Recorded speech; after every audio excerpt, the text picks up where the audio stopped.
blacksmith. I'm a blacksmith wannabe. I've been doing this for less than a year. I heard about this place through a web search. I kind of got interested in blacksmithing because of when I was a kid. I helped my grandfather in his blacksmith shop. He made horseshoes and whatnot. Long time ago. So anyway, I've always had an interest. It was always in the back of my mind, and I just got interested in it again. Found this place, and since then I've kind of run with it. I watch a lot of YouTube. If you want to get good at something, you have to be willing to fail. And I fail a lot. But from time to time, something comes in. I always learn something when I fail. So with this keychain, I saw a guy do it. He did it in like 15 minutes. What takes me longer than 15 minutes? Obviously, because I'm not a blacksmith. But I highly recommend that the first chance you get, try it. The worst thing that can happen is you'll fail, but you'll learn something. So usually I start with about this big, about 3 inches of half-inch stock. You can use 3/4 inch stock if you want to do something bigger, or you can use 3/8 stock if you want to do something smaller.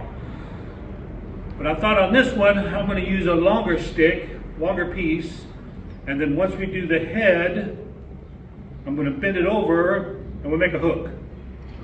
And this will be the top of the hook rather than a keychain. Or you can do it either way, because what I'm going to do is once I do the head, we're going to put it over here in the iron in the hat, and whoever gets it, you can either hammer it down the keychain, or you can hammer it out and make a hook. Your call. So the only thing I'm going to show you how to do is the face. And with dragons, every face is different because dragons fight. They got scars. So if you mess up, no big deal. Your dragon is just a fighter.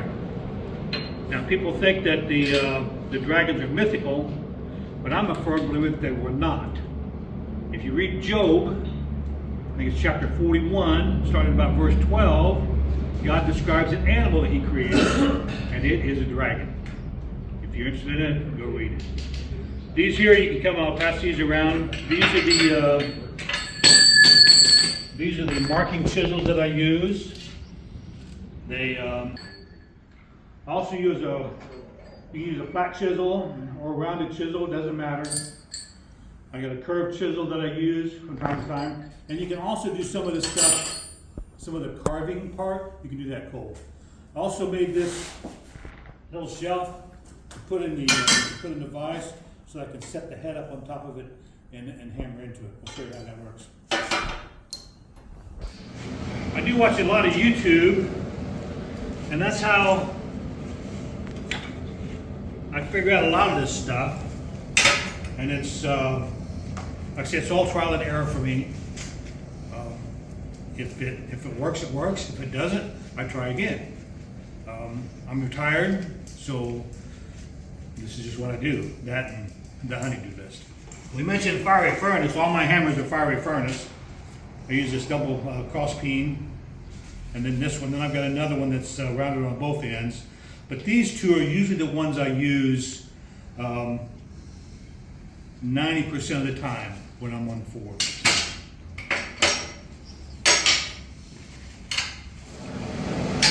The first time I did one of these, I actually did it with clay. And just to see how it reacts. The biggest problem I have while forging is if I'm going to make something, what do you do first? Do you do the nose? Do you do the eyes? Do you do the horns? What do you do first? I've tried it several different ways. If you're going to make a keychain, do you flatten this out and then do the face? So I've done it several different ways. And I guess it really boils down to what is best for you. I found out if I flatten this out and then do the face, it's easy to bend back and forth. But if you do the face first and then flatten it out, you have a potential to flatten out the horns because you hit it with a hammer and you flatten the horns out. So what I've kind of started doing is I'll do the face. That's when I'm going to get the keychain. Then I will flatten it out. And the last thing I do is I hammer in the horns. I bring it over to the anvil, and I set it at about 10 degrees.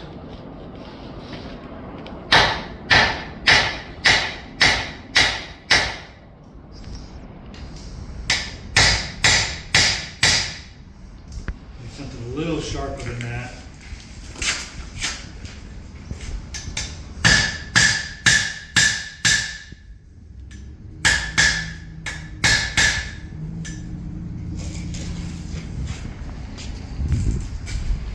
This is about what you want.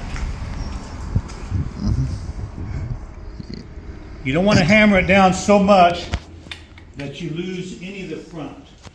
You want as much of that nose as you can, that you can leave behind, so that you have a place to put the nostrils and to open up a mouth if you want to open that mouth up. Okay. I usually do a slit for the mouth, but I don't open it up, not for a keychain. Now it might be something different for a hook.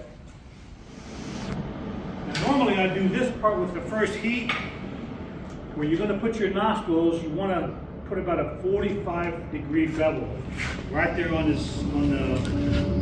end of the snout.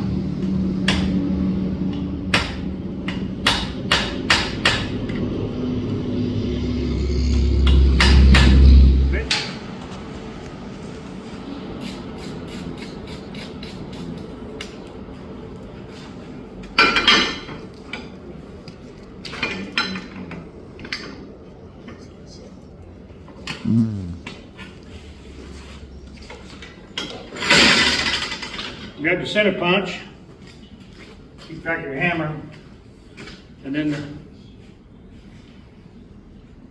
just the center punch where you want the nostrils and the eyes.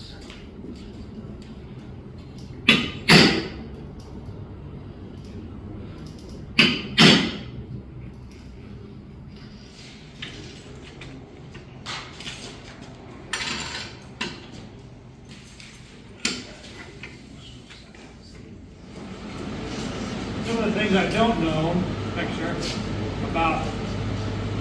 about this business is, like something like this, and you're going to sell it at a fair. What do you sell it for? You know, $5, $10, $20. You know, what's your time worth? What's the artistic value of it? So those are the things I don't know. As much as willing as someone to pay, the maximum amount that someone's willing to pay.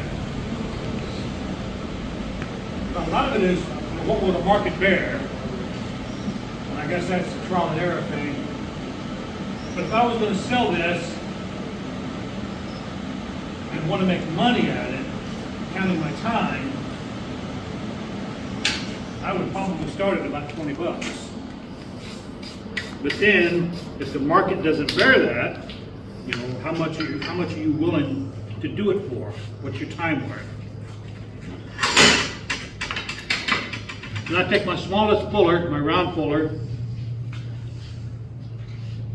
and with the nostrils, initially I go down to get it started, but then I go in.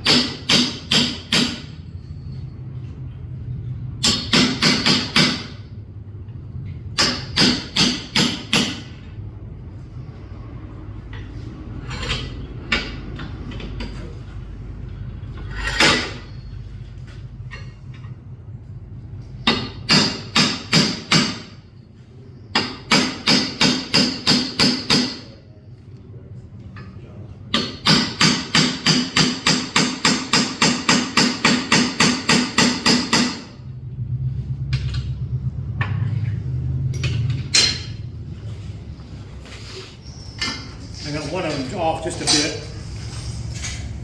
Okay, let's see. Okay. Oh, some of this stuff. Well, so you got this first floor kind of worked out the process. Yeah. The first floor is all the chart of materials.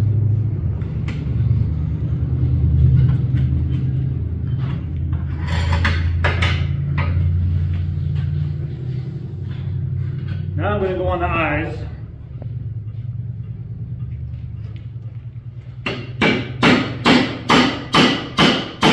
I use a small fuller first, small round fuller.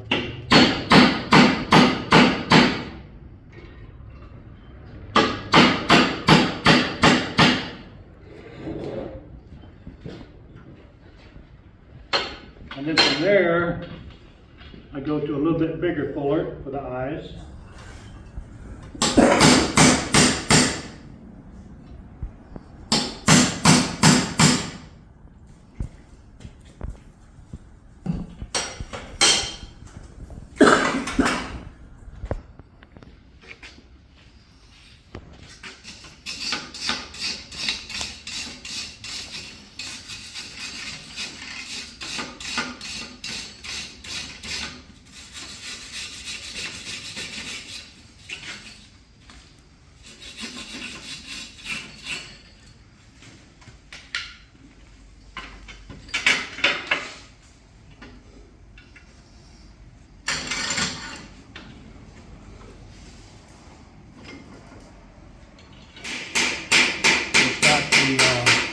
The round eye.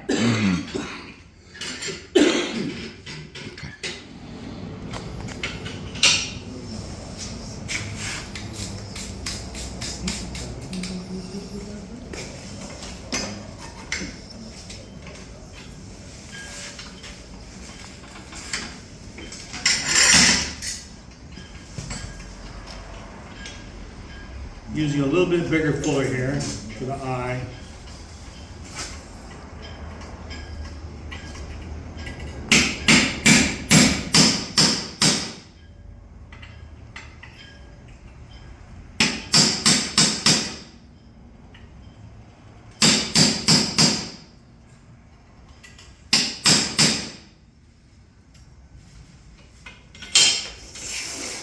And I'm going to take my round punch, my round eye punch, get it right in the center.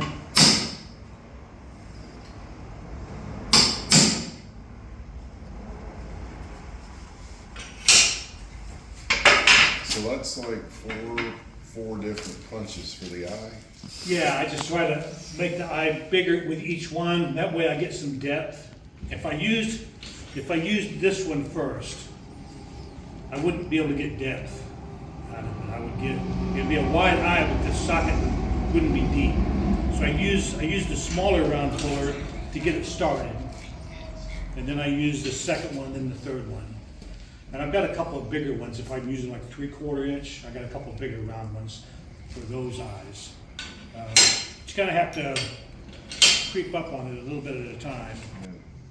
And you can see that one eye is still kind of bugged out a little bit more than it. They don't match.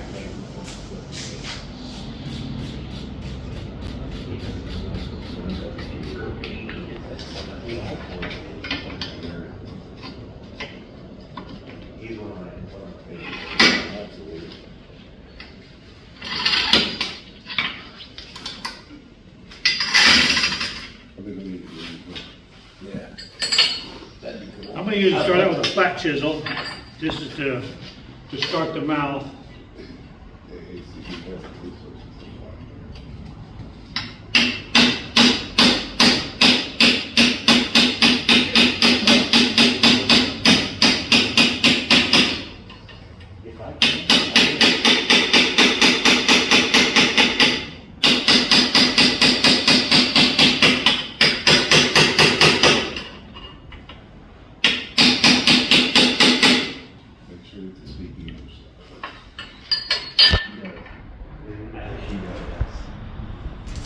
Now, if your end result is a hook, then you might consider opening the mouth up.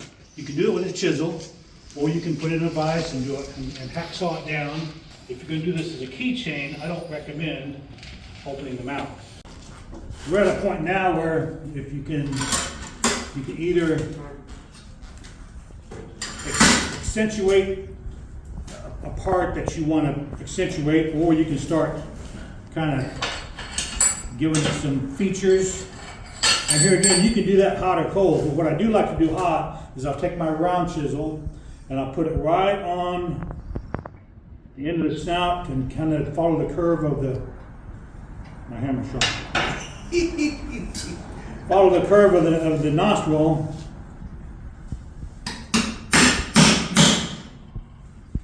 And then I'll match it up.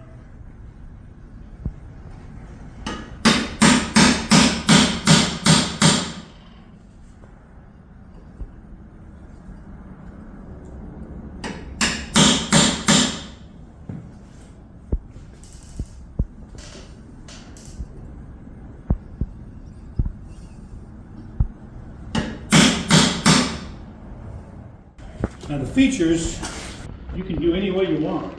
Some markings on the snout. You can do curved lines, straight lines. Checker you can do along the sides. But something to consider too, and I've done this a couple times, is before you start doing anything, you can kind of turn it on its edge and kind of round off the corners a little bit.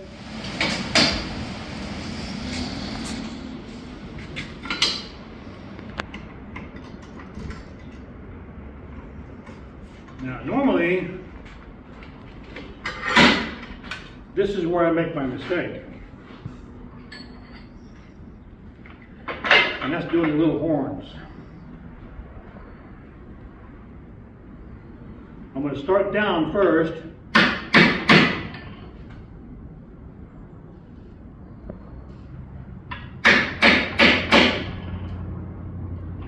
And then once I go down, I start to bevel them up.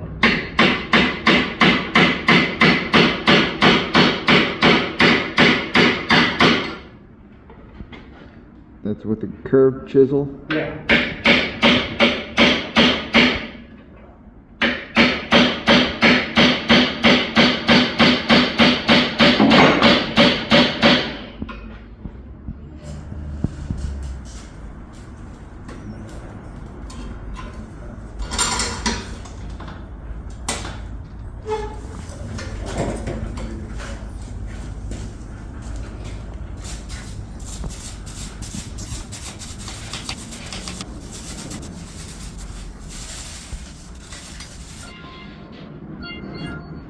Yeah, you can see that the one on the right, your left, didn't turn out the way that we wanted it to. I'm going to mess this up. That's usually when I do the little horns. If you can run your finger across the tip of it and it hurts, you want to take a file to it and just kind of take the edge off. Gas generator that has a 220 plug would handle running. I know mine goes off at 30 and 50. It works a lot better on it.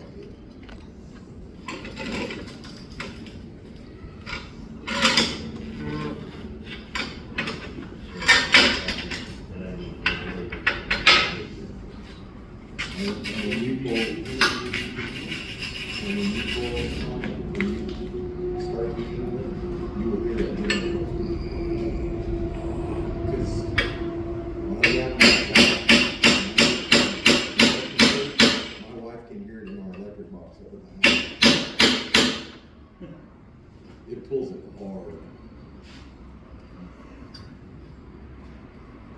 Well, I think that looks a little bit better. But I figure if you're after perfection, find a real blacksmith, not a blacksmith wannabe. It's a fighting dragon. Yeah.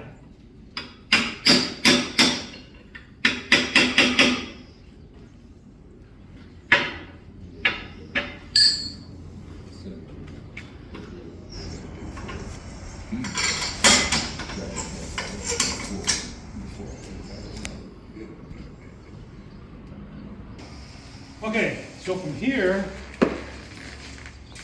for all intents and purposes, the face is done. And from here, you can either right behind the horns, you can start to taper it down, flatten it out if you're going to make a keychain out of it. Or you can just kind of, if you're going to do a hook, then what you'll need to do is have a little bit more of this flat, and you'll heat this up and you'll bend that down so that the dragon is facing down, and then this hook will come up this way. So it just depends on how you want it to look. If you're gonna do a hook, then you'll start tapering about an inch, inch and a quarter down. And then, and then taper all of this and make your hook. But if you're gonna do a keychain, then chances are about an inch and a half down is all you're gonna use, because you can taper that out and flatten it out, and it's gonna elongate it.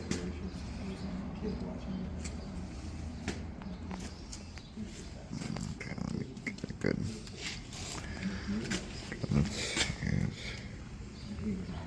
Okay. Yep. Thank you. So, as far as, like I said, as far as the face is concerned, that's pretty much where we're at. They're a lot of fun. It really didn't take a long time to make.